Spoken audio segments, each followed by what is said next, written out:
So back to my engine propeller shaft alignment problem.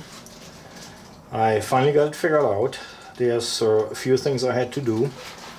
First, what I did, I built myself a more likely primitive jig to keep the propeller shaft in place. Once I get it all centered out, oh, good, this thing's gonna show it. Let's see.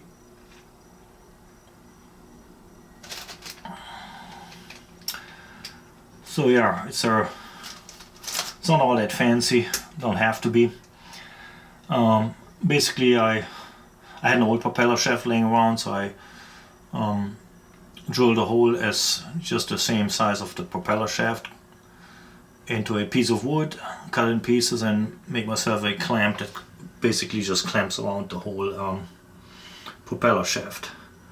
And then I went and put this cross member up here, attach it here and there, and with a whole thing connected with an adjustable aluminum strap. So that kept my propeller shaft completely centered in relevance to the cutlass bearing, so it wouldn't shift around anymore. So after that, I could actually see, as I pulled the propeller shaft towards the transmission flange, how far I was actually off. It wasn't really much, just enough to create this wobble. Well, the second thing I did, because previously I tried to adjust the motor mounts, move them around, and it seemed like every time I moved the motor mounts around, it was either too much to one side and too much to the other side, because you tap with the hammer or you use pry bars and what have you. So I thought I need to do something where I can fine-tune it. So this is what I came up with. Let me see. So I built those sliding mechanisms that I put on top of the motor mount. They're basically internally notched out, and with this bolt I welded on there, I can use just an open-end wrench to slide the whole motor to the left and to the right. Much more fine-tuned than I can do with a pry bar. So I did it on both sides, on this side and of course on that side. It's not all that fancy, but it worked really great. So, and then I had to do it a few times, and have to, because every time I lock them down, I mean tighten up the nuts, it would shift just a little bit because the natural movement in the rubber of the motor mount. But eventually I got it done. So the same is, I had to readjust the front mounts a little bit, because the effect was, if I just adjusted the back, it just it appeared like as if the motor is like cocked a little bit sideways, so to be honest, it took me about 2-3 hours to fumble with this thing. The reason why I had a really hard time is, well, it's hard to get into the small spaces, and when I installed this engine, I built the motor mount brackets, and yeah, that motor didn't come with that boat, so I had to basically start from scratch. But yeah, that's basically it, and I got it now adjusted to that. The wobble is gone. There's still a minuscule movement in that flange or propeller shaft, what have you, but I think what it really is, let me see if I can get this camera closer to this area. Let's see. Okay, I'm trying to see if I can show this. Zoom it in. Okay. Okay, there is between the two metal flanges from the one side from the transmission, the other side from the propeller shaft. There's this plastic coupler in there, some kind of a, whatever it's made of, which that is supposed to help with the vibration of those diesel engines. And well, it's plastic. It has a small amount of natural move to it, which is supposed to, because that's how it absorbs the vibration, but it also creates a slight imperfection. So I think the way it is, I'm gonna have to live with it. Here in a few minutes I'm gonna start up the engine, and yeah, it's definitely a huge difference. And I had other boats before where there was much more movements, never had a problem with. I also took the propeller off for the time being and already had it running, and from the way it looks like, it's completely straight what comes out of the cutlass bearing, so there's really no movement. So I think I'm happy with it. So I'm gonna set this camera down now and get this jig removed, and I'll start it up.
Yeah, so I think that chapter is done. I got my propeller shaft the way I want it.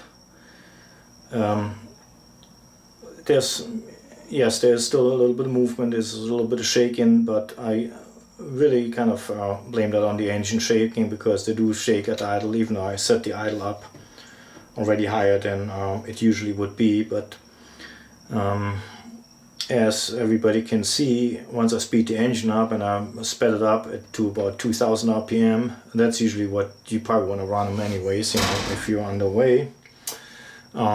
It completely smoothened out. There was no more movement. I actually also removed my propeller just to make sure I can see what the shaft does, and I didn't film it because it doesn't really show too good on a video, but I basically was holding a screwdriver really close to the propeller shaft outside the boat, and there was no movement. It seemed like it's completely straight and lined up. So yeah, I'm happy with it. I'm gonna leave it that way. And yeah, and that's exactly what dawned on me later on. I have this plastic coupling in there, which is supposed to help on the vibrations. And yeah, they're not all that 100% accurate, and since they do move a little bit, that contributes a little bit. Right now everything is brand new. It hasn't even been really worn in, and over time I think it'll be fine. Actually, before I bought this boat, I used to own a Tartan 27, which was a great boat. I have a few video clips online too. And the Tartan had a 2-cylinder Yanmar engine in there, which well, everybody who has experience with these Yanmar motors, anything between 1, 2 and 3 cylinders, the less cylinders you have, the more they shake. And the Yanmars are absolutely known for that they almost look violently the way they shake. And on my tartan I had the same thing, that I redid the engine mounts, and I actually replaced the original Yanmar mounts, which are very soft, extremely expensive, and they're really built like shit, you know, they're worthless. So I put more generic, harder mounts on there, which, yes, it translates more vibration into the boat itself, but they're much stronger. But at idle, I had the Yanmar idling at about 900 RPM. This thing would seriously move left and right, and but you're really not supposed to run them that long in idle anyway. So, but here's my solution, and I noticed that a couple of people left the comments about it. Notice that my idle speed is high. Yes, it is, and it is absolutely done on purpose. And the idle speed sits at 1000 RPM, and that's not a fantasy I made up. It's showing that on my tach, and also I have this optical little device that you put on the front pulley, which tells you exactly how fast that engine idles. Here's the thing. I'm maybe as a little bit an advice or pointer or idea. I'm an automotive mechanic. I am doing this for close to 40 years. I rebuilt many engines. I rebuilt lots of those small diesels. The idle speed on, let's say, this engine, what I have here by the original workshop manual, which I have, is set to about 850 to 900 RPM. So I simply went about 150 RPM higher. That makes a huge difference. It smoothens the engine out. That's number one. So here it is. If you set the idle from whatever the factory sets at 850, 900, and those engines shake, just raise it up. You're not going to hurt the engine. As a matter of fact, it is better for the engine. Those engines, when they start shaking, that means they're stressing. They get bare minimum on lubrication and cooling fluid circulating, and the pistons are laboring. You don't want to do this. Diesel engines, they do not like to idle too long. The least what's going to happen, you're going to get those notorious oil leaks because of the harmonics they create, you know. So anyhow, again, making long story short, I set all my small diesels. I did it with the past like 3 boats I owned, you know. I set the idle higher till at least they're smoothened out. Now I wouldn't go to set them, let's say, at 1500 RPM or so. That's a little bit overboard, you know. Another pointer is the reason why those idles are set to so low is various government regulations. It has to do with emissions. They forcing the manufacturers to set the idle speed at the least, the minimum that things can run without, you know, stalling or what have you, you know. So that has nothing to do with the engine overheating, underheating, or whatever it is. That is simply regulations. So it's not good for the engine. It's good for go figure it out on your own, you know. I'm not going to get into this political bullshit here. So that's one. Now I lost the train of thought. I start rambling and start a sentence, don't even know where I'm going with this shit. Just, oh god.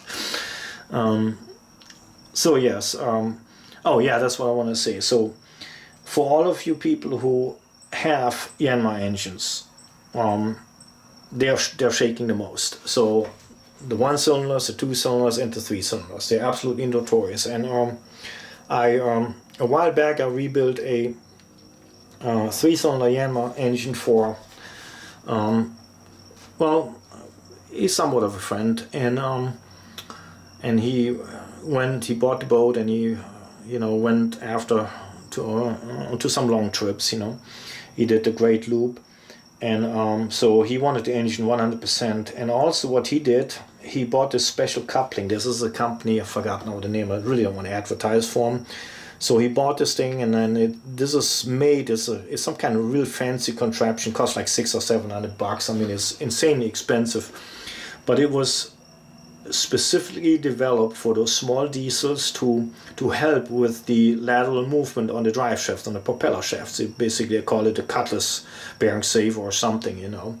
But it really is, you know, instead of using the regular flanges, it's like this coupling. This has allows for, I think the company claims, up to 3 degrees off center movement, which just smoothens this out. So there's YouTube video clips there. I thought about it first, but then I found another clip from some gentleman. He was very, very informative about it, and he installed it, and he said he wouldn't recommend it for, especially not for the money, because it provides very little benefit since the engine has to be aligned anyways. That's just a note on the side. So yeah, to close this up, this Beta Marine is based on a 3-cylinder Kubota engine. They do shake and vibrate. It's more of a shaking actually when they run at 850 RPM. You definitely shouldn't run them any lower than that. Do yourself a favor, set them up to 1000 RPM. Oh yeah, this is what I wanted to say. Yes, there may be people think you're going to hurt the transmission if you slam it in gear in higher than idle speed RPM, and this is true and false, and here's the reason. The older type transmissions, they're basically gearboxes. That means when you put them in gear, you have two gears clashing into one another, like on outboard engines, for instance. Everybody knows who has an outboard engine or use outboard engines on any boats. Sometimes this nasty teeth grinding noise they do if you, let's say, shift them too slow into gear, or the RPM is too high.